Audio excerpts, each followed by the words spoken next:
Thank you very much, Douglas, for your introduction. Good morning, everyone, or good afternoon, depending on where you are. Thank you very much for being here today for this webinar. It's my pleasure to be with you and to walk you through some of the work that I have done around GDPR and the roadmap really for achieving compliance on time next year in May. Thank you. Here is the presenter that Douglas just introduced. Next one, please. There we go. Here is my slide really to introduce the new European General Data Protection Regulation. I'm sure that many of you are already familiar with the new rules or are quickly getting familiar with these new rules. As you know, this is a regulation, so it's going to work pretty much in the same way across all the countries of the European Union. This means that businesses having customers in the European Union will have to deal just with one single piece of legislation rather than going through multiple ones. However, I have to add that the regulation contains a number of provisions or details that actually require some domestic level implementation. So we still have some variation, but it's going to be much smaller compared to what we have today. As you know, these set of rules will become enforceable in May 2018. This is the day that European data protection authorities will start their work for the enforcement of the rules. There are a number of changes compared to current rules. Some very relevant. One of them, and I'm sure everyone is familiar with that already, is the fines. Fines that are up to 4% of global revenues for an organization that breached the rules. Of course, it is for serious violation of the GDPR. There are also, several changes in terms of consent, which becomes much more. Can I say that the bar for consent is higher than it is in the past? We, for example, will not see anymore any pre-ticked box, for example, or we cannot assume consent from our customers or from our employees. So we are expecting an active action from them, of course, to consent to the collection and processing of their personal data. More data is personal data, cookies, for example, device identifier, IP addresses, all these data types are now considered to be personal data. And there are also many other changes in the GDPR, but what we wanted to discuss today with you was really around how help you to answer the question of how do I become compliant with these new set of rules. Regulators say that for organizations that have all data protection in place and they are mature organizations, GDPR should be only an evolution, but I have seen from the conversation with a number of customers across the globe, so not just European customers, because of course this is not just a European legislation, but as implication for companies everywhere in the world. I have seen that actually for many companies the compliance with GDPR is actually a sort of revolution, meaning that they have to change fundamentally the way they handle data of the customer, of the employees that they have in their systems and processes and applications. So we can move to the next slide, and I will start walking around what it means to become compliant. And again, this is something that I have worked with a number of customers, and is a little bit of summary of some of the best practice that I have seen this organization taking to start their compliance journey. Enza and Scott, there's a question. Yep. Does it impact EEC countries? So in other words, even after Britain exits the EU, will this be applied to other EEC countries? Doug, I can take that one. I'm sorry, Enzo, go right ahead. No, please go. Yeah. As far as two different issues, really, even after Brexit happens, you can almost guarantee that, that the UK is going to stipulate to GDPR. Otherwise, they're going to be potentially having limited access to the continental market. So there's going to be some kind of divorce proceeding, as it were, where they stipulate to that. So I don't see any challenges for the UK. Now, some people are going to disagree with me, but from my perspective, I don't see any issues from that. As far as it applying within the EEC, which is the EU plus 3 other nations, that is not going to change based on Brexit. Yeah, Great. I agree, Scott. And also, let's remember two companies that are in the UK that most likely the UK was still part of the EU in May 2018 when actually the rules will be enforceable. So companies will need to be ready for the GDPR at that point. And also, wherever you are headquartered or located, if you have business with European citizens and European residents, you will still need to comply with the GDPR. So it's not really a question if you have to comply or not despite of Brexit. Great. Another question is, how are other countries developing regulations that are independent to their countries in addition to the GDPR? From my point of view, I have seen that also some countries in the Asia-Pacific region are developing some new data protection regimes, and many of them are looking at the GDPR as a way to establish some of those rules. So I see a sort of partial convergence around the world around GDPR rules. Yeah, this is as we move through our milestones. This is just a reminder that we need to have, of course, we need to go through the rules. We need to understand what GDPR means for our businesses, and we want to start then actually moving into the implementation of the rules. We can move on to milestone number 1, please. Okay, there's a question. How does GDPR overlap with Privacy Shield? I share my view, and then Scott, you can help me here. So the rules around international transfer of data actually don't change with the GDPR. The rules remain the same. This means that the Privacy Shield will be in place as it is, regardless of GDPR.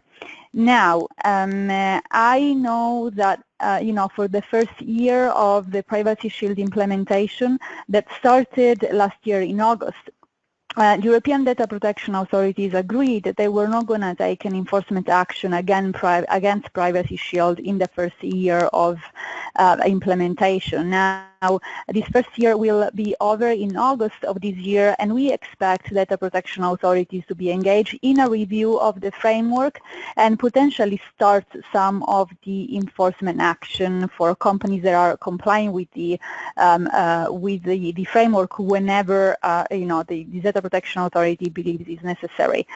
There might be some changes coming up, but again, not directly depending on the GDPR. Rather, if there are changes, there will be changes on Privacy Shield. Those changes will be because of the review process the data protection authorities in Europe and the 29 Working Party will be working on.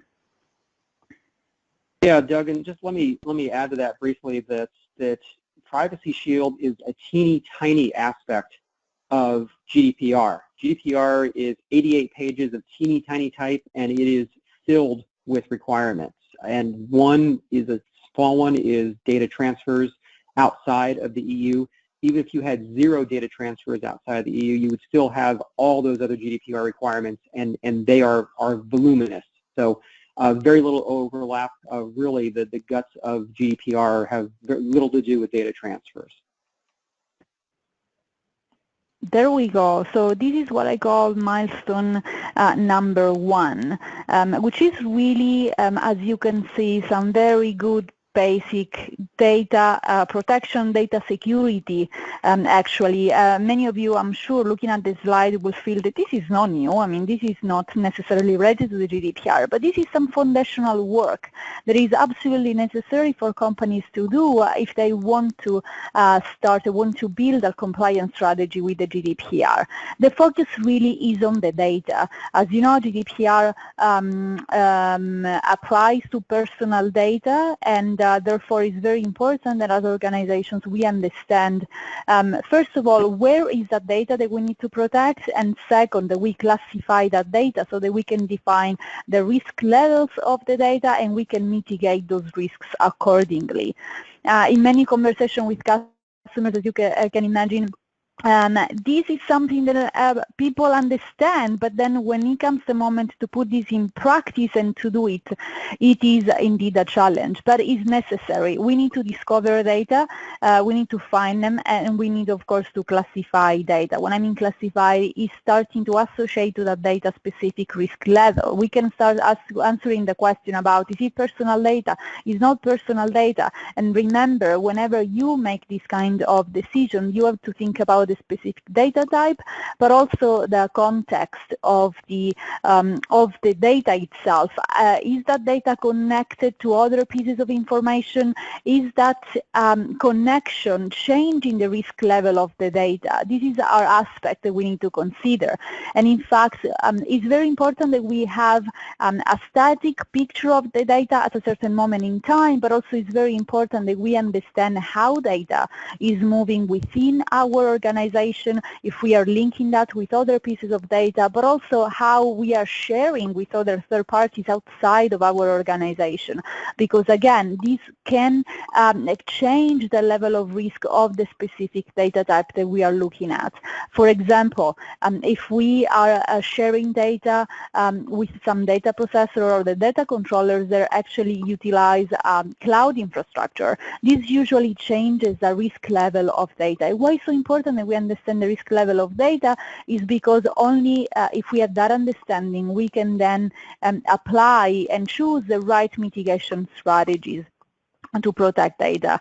And again, I stress one more time this point because often I hear from clients that, you know, why GDPR simply doesn't tell me what I have to do to become compliant. It would be so much easier if they told me exactly what to do.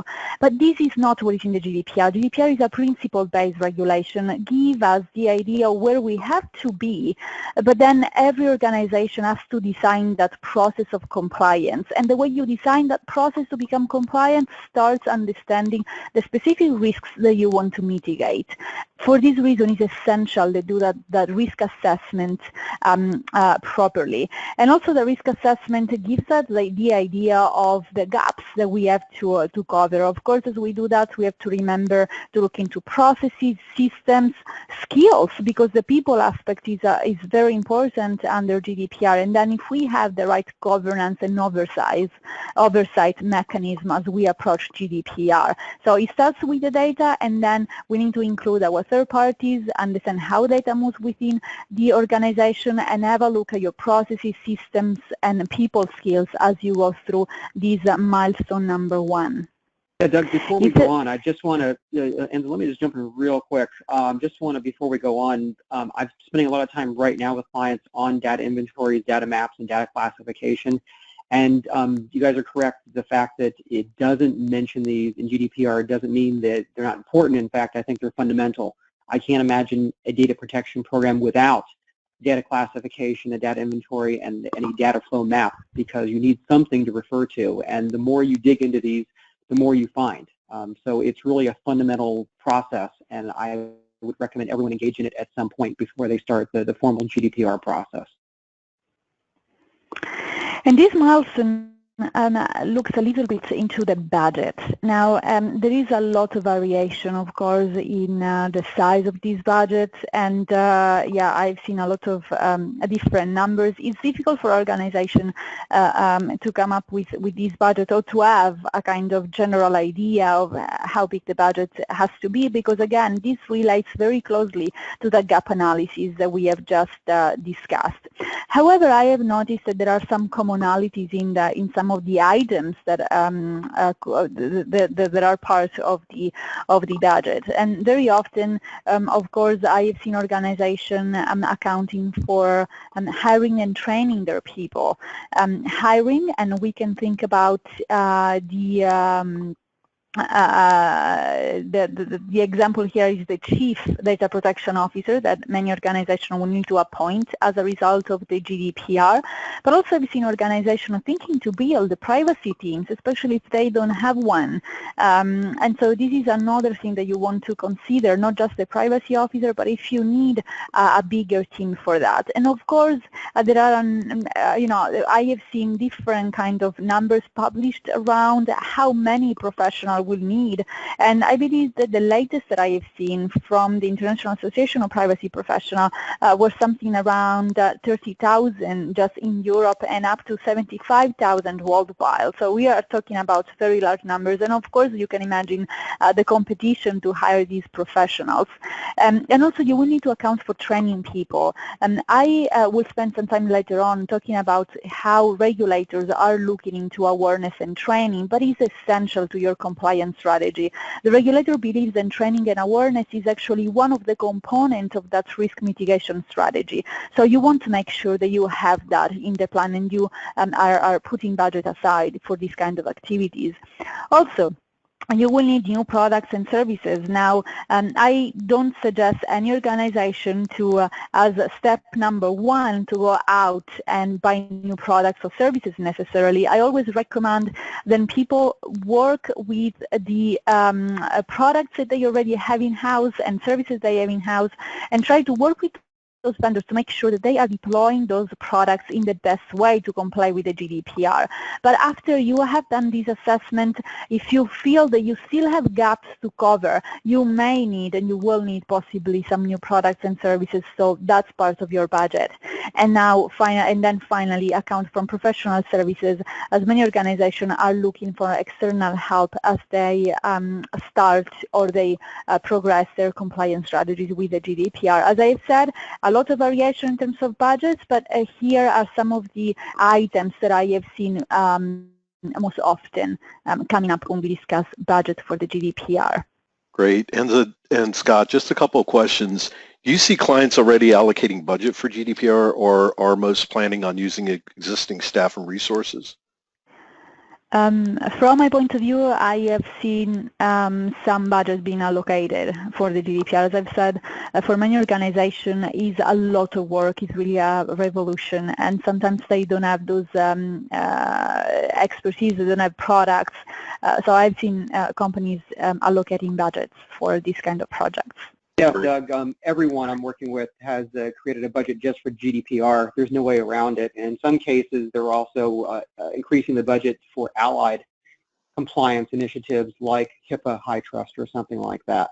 And there's another question here. How are conflicting regulations handled? For example, GDPR has a right to be forgotten. However, in the financial industry, we're required to keep records for specified periods of time after the person has closed the accounts. So are companies looking for outside help in the form of consultants, or are they also seeing the need for additional tools? I believe there are two questions here. The first one relates to the right to be forgotten. And of course, let me say that we expect more guidance on the on how actually we will have to deal with the right to be forgotten. But already in the text of the GDPR, there is the indication that, of course, whenever there are other retention requirements, such as you know, regulation for financial services, specifically anti-money laundering regulation, for example, or other specific domestic legislation legislation coming into place, then you will need to give preference to that legislation. So if you have an anti-money laundering requirement, for example, that requirement will prevail over the right to be forgotten. And there are a number of other ways. For example, if that data is part of a criminal investigation, you cannot comply with the right to be forgotten, of course. So there are a number of exceptions to compliance with the right to be forgotten, but I have said we will expect some more guidance on this point. Yeah, Doug, as far as right to be forgotten conflicting with other laws, what's going to happen is what's already happened under the Data Protection Directive. You have to look at the request in full context and then look at the reason why you're retaining the data. So if you're retaining someone's personal data for pension payments, for example, then right to be forgotten doesn't make any sense because then you couldn't pay them their pension. So you always have to look at the reason why you're retaining that data, and that's ultimately going to drive the decision to delete it or not delete it. There we go. Milestone number 3 is about filling the gaps. So we have found in milestone number 1. Now we have the resources to get the work done, and in milestone number 3 we are looking into filling those gaps. First is around security controls. You want to deploy the right security controls to make sure that you are closing the gaps. One point here, a recommendation, is really around changing a little bit of the mindset.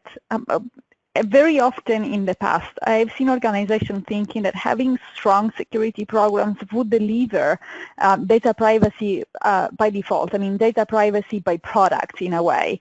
But this is not the case. I mean, to really achieve compliance with the GDPR, of course you need security. That's the starting point. But also you have to see how you are deploying those security controls in line for the GDPR. One example that often comes to mind is around identity and access management, for example.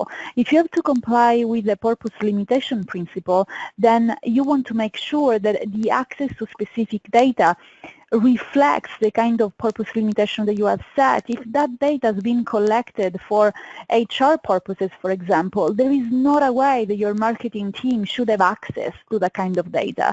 And so the way you deploy identity and access management in this example has to reflect the kind of requirements that you have on that set of data. And the same can be said for all other security controls you are going to put in place. But as you do those deployments, have those requirements very clear in your mind.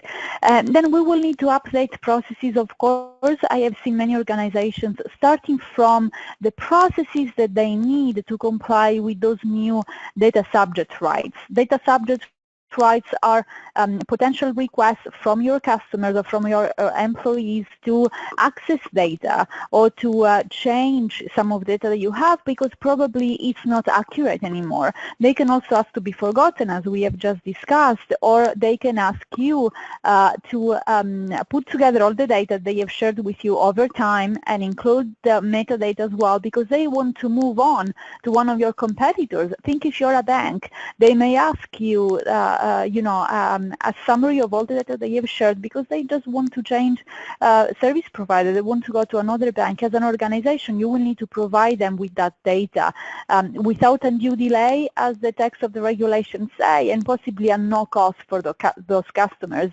Now, because of the GDPR, but also because we see how customers are actually becoming much more aware of the privacy rights that they have, we do expect to see a lot of these requests coming to organizations. And therefore, many of them are working to set up the right processes because, again, even though some of these rights were already part of the Data Protection Directive, we do expect that with the GDPR, more and more people will be using them. And therefore, it's important that organizations set these processes so to be efficient and to be able to cope with all the requests that they are going to get. And then, of course, you will need underlying processes for many of the deployment that you are going to do in terms of the specific technology and security control that you put in place.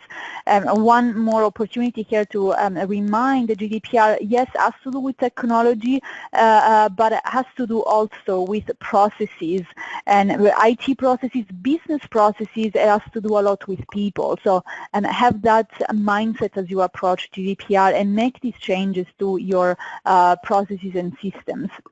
mitigate third-party risk. This is another area where I'm seeing a lot of organizations putting their time. Third-party risk becomes under GDPR greater than it was in the past. Think about, we have just said, the right to be forgotten. If you're sharing data with a number of third parties, it's important that they are able to comply with those requirements to make you able to comply. So you want to make sure that you understand how these third parties are handling the personal data of your customers, which kind of practices they have in place, but also which kind of security and practices they have, because all of that is going to impact on the way you will be able to comply with the GDPR. Also, review privacy notices and communication. Everything has to be changed. We mentioned consent, for example, then becomes very different the way we are going to gather consent under GDPR compared to the past. But also, there is a requirement for more transparency, and contracts will need to reflect some of these GDPR clauses. So there is a lot of work that has to be done in terms of reviewing all this material. And in particular, as you go through the review of the customer-facing material for privacy, remember that that is going to impact the customer experience of your customers. So of course, make sure that you are including all the necessary requirements, and the legal team is working on that, the privacy team is working on that, but then spend some time thinking if that's clear enough, if that's transparent enough, if I am giving the right information to encourage my customers to trust me as a business, to share data with me, because at the end of the day, we are talking about making customers feel comfortable and feel, feel that they can trust you with their data. So have that in mind as you go through these exercises.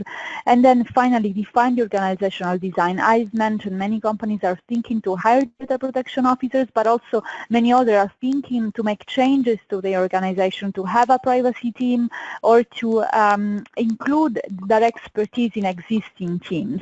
And that's part, again, of this milestone number 3, where we are going to close our gaps to become compliant with the GDPR. Yeah, Doug, just a comment about third-party risks.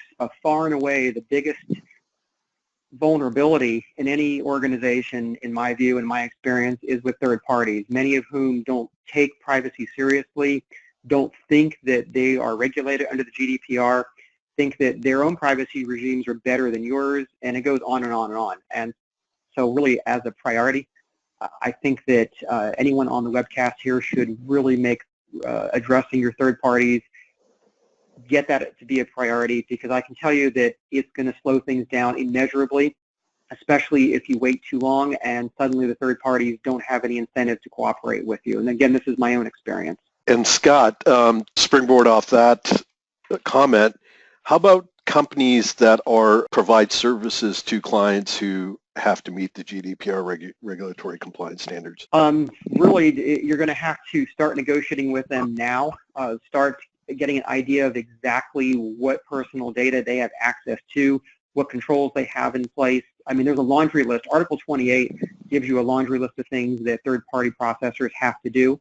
There's a lot of confusion among processors as to, for example, who's a data importer. They don't realize they're the data importer in many cases. They think that because you're the data controller, you're also the importer. So you're going to find that a lot of folks just don't understand the implications of data transfers. And again, that's why the discussion needs to happen now and not January 1st, when everyone else is going to really start taking things seriously. You want to do it now because there's a long road to getting these guys on board. Great. You somewhat answered the next question, which is what are the timelines for milestone 3? But Enza and Scott, do you have any guidance that you could provide in terms of timelines? Well, it really depends on that gap analysis. I would say that organizations that, I don't know, if I think about financial services, for example, in Europe, I have to say that they are doing that milestone number 3 at this point. They have started with filling the gaps. And this is a work that will take some time, again, especially if you have complex organization, or if you found that actually you have a lot of gaps to cover. For many organizations, May 2018 might feel like a long time, but I tell you, when you start doing this work, actually, it's not that much time. So organizations should be already on this milestone number 3 at this point. If you are not, then you need to speed up the process a little bit, because again, May 2018 is gonna be here soon. Yeah, Doug, I agree. If you haven't finished milestone 3 by now, then you're already behind and really need to put a lot of extra effort to get caught up. Milestone number 4, which is a little bit of take a step back and make sure that everything is working. Remember, we are working to close our gaps, and we want to make sure that what we are doing is actually achieving the purpose. So I here like to introduce one of the changes of the GDPR that I believe is going to actually impact organization, which is the breach notification requirement.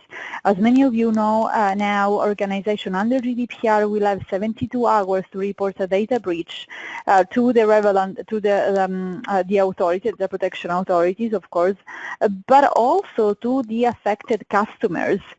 Now, of course, sometimes I receive, a couple of times I received the question, which is, do I need to, so 72 hours to report a data breach, but from the moment I suspect that I have a data breach, or from the moment I'm sure that I have a data breach? Now, the answer to that question is that shouldn't be a gap between the two moments. And this is the challenge. Organization should figure out what happened if they figure out that they have been breached in a very short time. And I'll tell you what's the risk if you don't do that. The risk if you don't do that is that maybe a third party or someone else might make public that you have been breached. At that point, the management of the breach is just out of your hand. You will need to explain to regulators how it was possible and someone else realized that you have been breached, but you actually hadn't. And then you cannot manage the impact of your on your customers. And this is a central point, because I'm confident that companies will will learn to deal with the technical aspect of it and be ready to communicate to regulators that they have been breached. The challenge is communicating that to customers in a way that doesn't destroy trust. And we have seen some breaches being extremely detrimental to the reputation of companies, and really be detrimental to that customer engagement and the relationship with their customers. So in this phase, of course, do all the technical tests, your incident response, have all the technical components ready, but also think about the communication piece. Communication piece should involve the executives. They have to be on board. They have to know well in advance if something bad happens, how should I address the public, which kind of things I'm going to say, have the remediation already in place, and also see if you need help from outside. You need, some companies do need PR firms to be part of these moments when they have to communicate data breaches to the public. If you need this help, this is something you have to figure out in advance and make sure that everyone is on board and ready if something bad, or I should say when something bad happens. This is extremely important. And remember, if you don't test it, you actually don't have an incident response plan. So make sure that you do that testing well in advance. Audit mechanism, this is a little bit looking into the third-party risk that we have just commented on. The regulator asks organizations to have visibility into what the third parties are doing. And this is not just, have a report from an auditor once every 2 years or once every 3 years. This is not the requirement under GDPR. There is almost the need for a continuous exercise monitoring those third parties and having a way to gather the right visibility in what they do. This means you will need to work with your procurement team, for example, with your vendor management team, together with the legal team, to make sure that you have some processes that help you gather the visibility that you need on an ongoing basis. Try out new processes. I've mentioned the new processes, and you need to comply with the data portability request or data access request, for example. example, try out those processes, make sure that you know more or less how long it takes to comply with one of those requests, and see if there are ways to become more efficient. Again, it's a combination of technology here and processes, so make sure that you are testing out those processes and are becoming efficient, more efficient, complying with those. And then, again, evaluate customer-facing materials. Remember, of course, all the legal components that you need have to be part of this communication, but wear the shoes of your customers. Read your own privacy material and see if you feel comfortable, see if it's easy to understand, if it's clear enough, and see if actually you are inspiring these customers to trust you, if they feel that, you know, they can trust you with the data. That's extremely important. As I said, very often we see a lot of projects for customer experience, but very few thinking into how privacy is impacting the customer experience. And we know that actually privacy has a growing impact of a customer experience and the way customers perceive you. So it's important that you also test in this milestone for these aspects of your GDPR compliance program. Doug, just a comment on the incident response plan. I mentioned earlier about how important a data inventory is. That really comes through when you have a breach, and everyone's going to have a breach at some point. It's inevitable. And having good information available to share with a data protection authority or a supervisory authority is crucial. If you call them and tell them you have a breach but you have no idea what was taken, how sensitive it is, or how widespread the breach is, you're going to be in bigger trouble. So really that's why your data inventory is so important, and why testing your incident response plan, doing drills with your team, is so crucial. From your experiences, how long does it take on average to implement these milestones in milestone 4? Well, let me tell you that I have seen a few organizations ready to do these in practice to do milestone 4. Of course, there is experience around the incident response plan, and again, it depends on the maturity of the organization to see how that is going to take. And I have seen also organizations working to try out the new processes, and I believe that one of them found out that actually to comply with a data portability request they needed over 30 hours of work, and that was one of the results of this phase. Again, the overall milestone can take up to 2 months probably or more, depending on the organization, to make sure that you are testing and everything is working. And of course, remember that you have to build in time to go back if something doesn't work or if you have to improve. For example, the company, they found out that they needed 30 hours to reply to one single request. They went back trying to see how they could improve the process, if they needed to bring some technology into that to make some changes, because clearly they thought, if we are going to have a lot of these requests, this is going to take forever. So while you go through milestone 4, remember that you will need time to make adjustments. So it's variable the time that you're going to spend on it.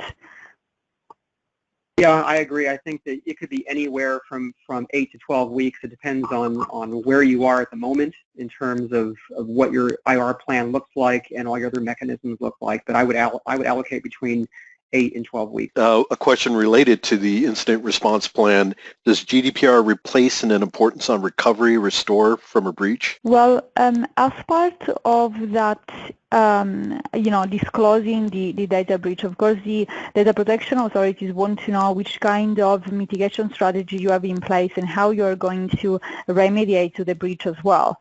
So as to be part of that planning, now GDPR doesn't necessarily say that you have to have you have to take certain specific action, but it's clear that in that communication you need to show regulators which kind of security control have you deployed and processes have you deployed to try to mitigate the risk of an incident. But then when when the incident happened, which is the remediation strategy? What are you going to do to mitigate the risks of all the people involved? So that's important part of these breach notification requirements, I would say.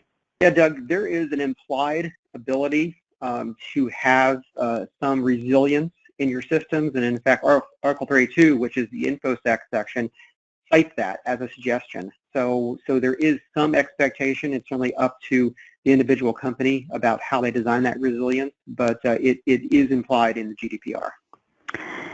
And this is milestone number 5.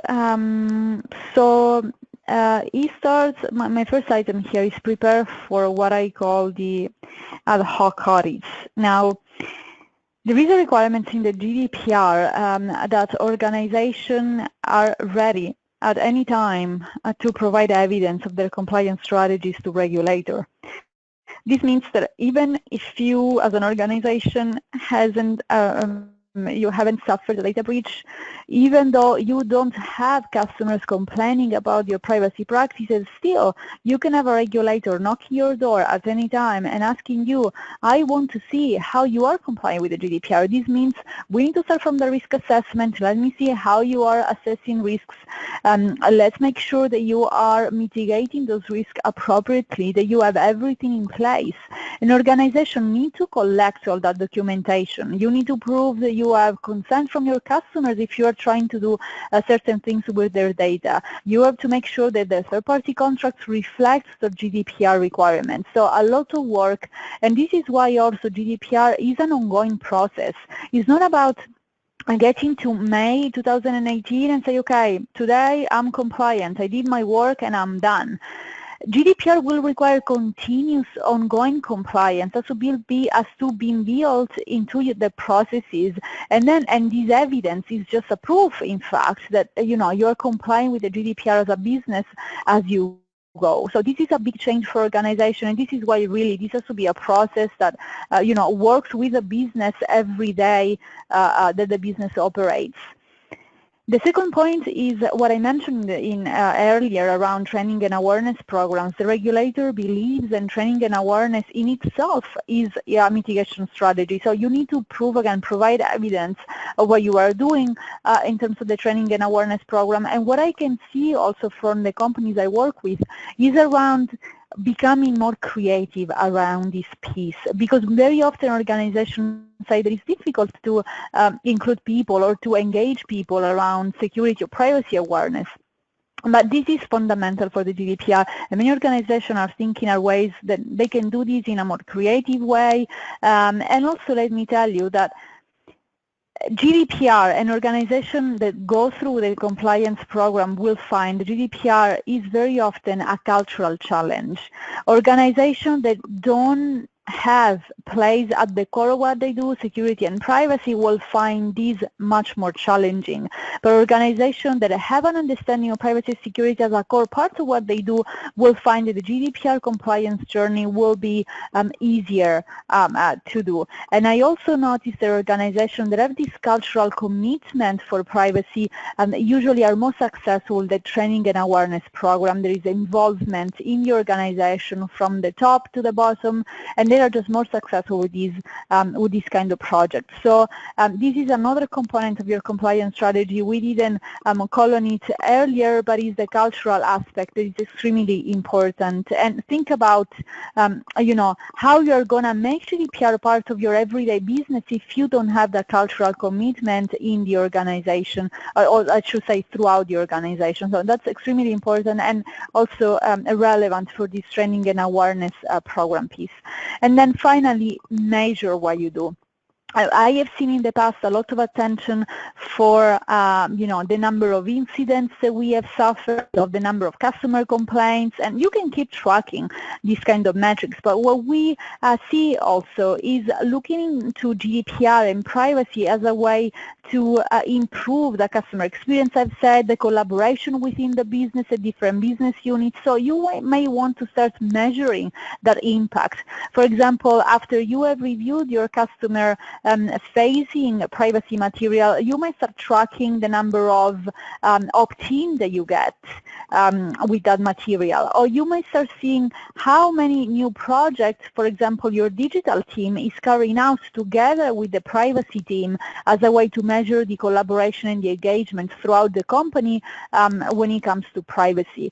So the idea, of course, measure, because this way you are going to understand how you can improve your program, and remember to take into account the broader impact of privacy in the organization and with your customers, not just the measurements of the number of complaints or the incidents that you have.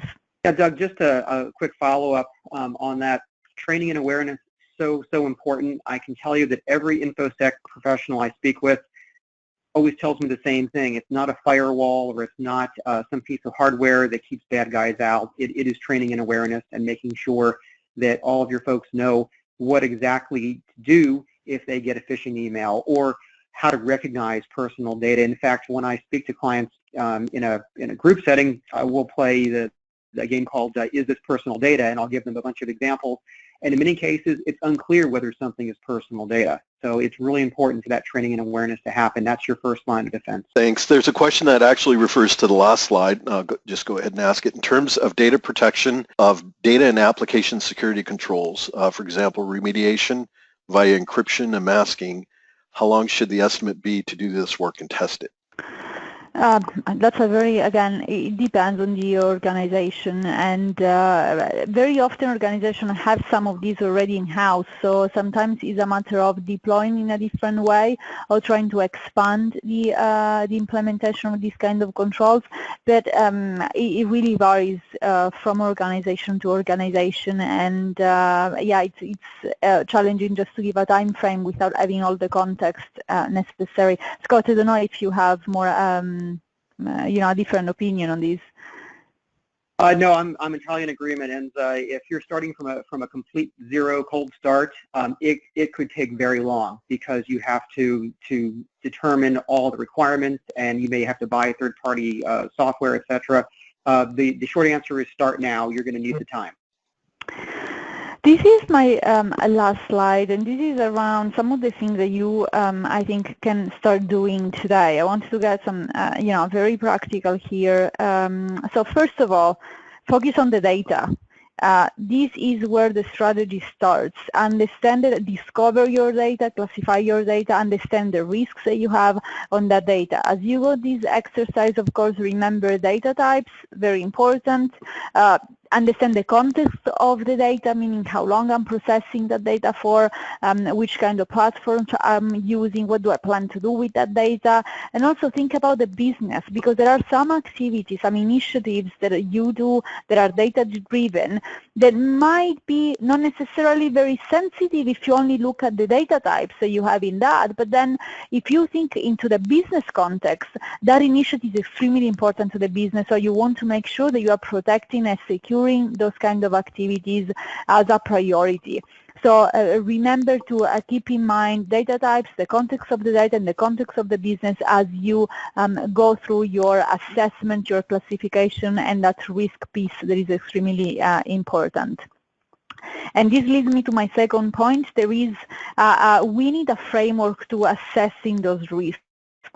Many organizations, again, if I think about financial services, some of them have already some frameworks in place to assess risks of data and operations related to data, but if you don't have any framework, you need to work on one. And this will be the methodology really to start this compliance program. One thing that I like to say is that the GDPR requires organizations to do some data protection impact assessment on certain activities that have a high risk. But I always say organizations can only understand which activities, which initiatives have a high risk if they go through a systematic risk assessment of all the activities that they have. So again, that risk assessment framework is extremely important as a starting point. Review the GDPR compliance strategy and make sure that you are covering technology, that you are covering processes, and people skills as well. We have discussed about the training and awareness programs as being extremely important as part of this strategy. Many organizations approach GDPR and believe that it's just a technology issue. Technology is important, but GDPR is not just a technology issue, and your GDPR compliance strategy will not be effective if you are not taking into account the different aspects of the GDPR. And remember also the cultural aspect aspects that we mentioned are extremely important. For GDPR as well, you will need the collaboration of different teams into the organization. Of course, you will have a privacy team, then possibly will lead the strategy, but you need to involve other teams as you proceed in this compliance program. We have mentioned procurement and vendor management teams, for example, but if you think of privacy by design, for example, you will need to have technical teams, digital teams, and data scientists to be part of that discussion, because again, data very often it's just spread across your organization, and many different teams work on data, and all of them need to understand some of the requirements of GDPR and need to help the privacy team to make sure that everyone is working towards compliance. So you want to involve the organization into the different teams into your GDPR compliance. And then finally, as I mentioned previously, you want to make sure that you use and exploit in the best way the security controls that you have already in-house. Work with the existing security vendors. I would say challenge them to help you deploy those products in the best way to meet GDPR requirements, and do that before deciding that you will need to invest in new products or new services. And Doug, just a final thought. As far as frameworks are concerned, highly recommend cybersecurity framework. It's now mandatory for U.S. federal agencies. I think that there's probably a 40% adoption rate among U.S. corporations, at least larger ones. Highly recommend that. Also, at least consider NIST 800-171 for your privacy controls or privacy requirements. I think it's a very good solution set, and I believe it's going to be our national security standard at some point in the near future. Thanks for answering the question about the NIST 800-171. In fact, to the participant that asked that question, we'll send a copy of a presentation that Scott did recently, Gartner Security and Risk Conference. So we'll send you a link to that presentation. So would NIST cybersecurity framework cover us for GDPR if followed? And what about HIPAA and high-tech? Doug, the short answer is no. Okay, because again, cybersecurity framework is great as a risk management framework and has great control sets it refers to, like CSC Top 20, but it's very easy to get lost in not addressing the confidentiality issues that and how you're actually using personal data, the contractual issues, the political issues, if you will, with your third parties. So the answer is no. CSF is necessary, but it's not sufficient. Another question, what should we look for in terms of mitigate third-party risks? For example, contracts, policies, and procedures. Any advice there or guidance? Well, from my point of view, you will need to review some of those contracts. In the GDPR, there are some clauses that you will need to do, especially if you are working with cloud service providers. That's something you will need to do. What I always remind people is to make sure that they have in their, even when they look for new partners, in the documents that they ask for, make sure that you have your security and privacy requirements up there, so that also you are somehow setting the bar for those third parties. Make sure that those requirements are, one of the very first things that you are going to discuss with your partners, and make sure that they understand that that's something that is extremely important for your organization.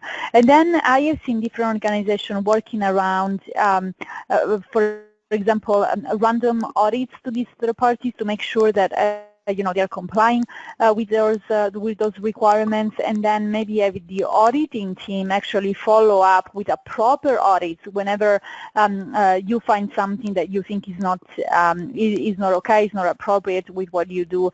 And also there are numbers of providers that are trying to become more transparent and to provide this kind of visibility to their own customers. So have those conversations with those third parties, and sometimes you will need to drop someone if you think that they don't provide the right level of assurance, and this is another thing that you will need to consider as you really think around those partnerships and your partnership programs as you build them. What type of tools are available to the data classification and data inventory and data flow maps, and what is recommended? There's a variety of tools out there. I think I'm not going to recommend any in particular. I think it just makes more sense for folks to Google data discovery and classification and review what's available, and really at that point work with your internal team, with your counsel and so forth, and go through what's going to be the best fit for you.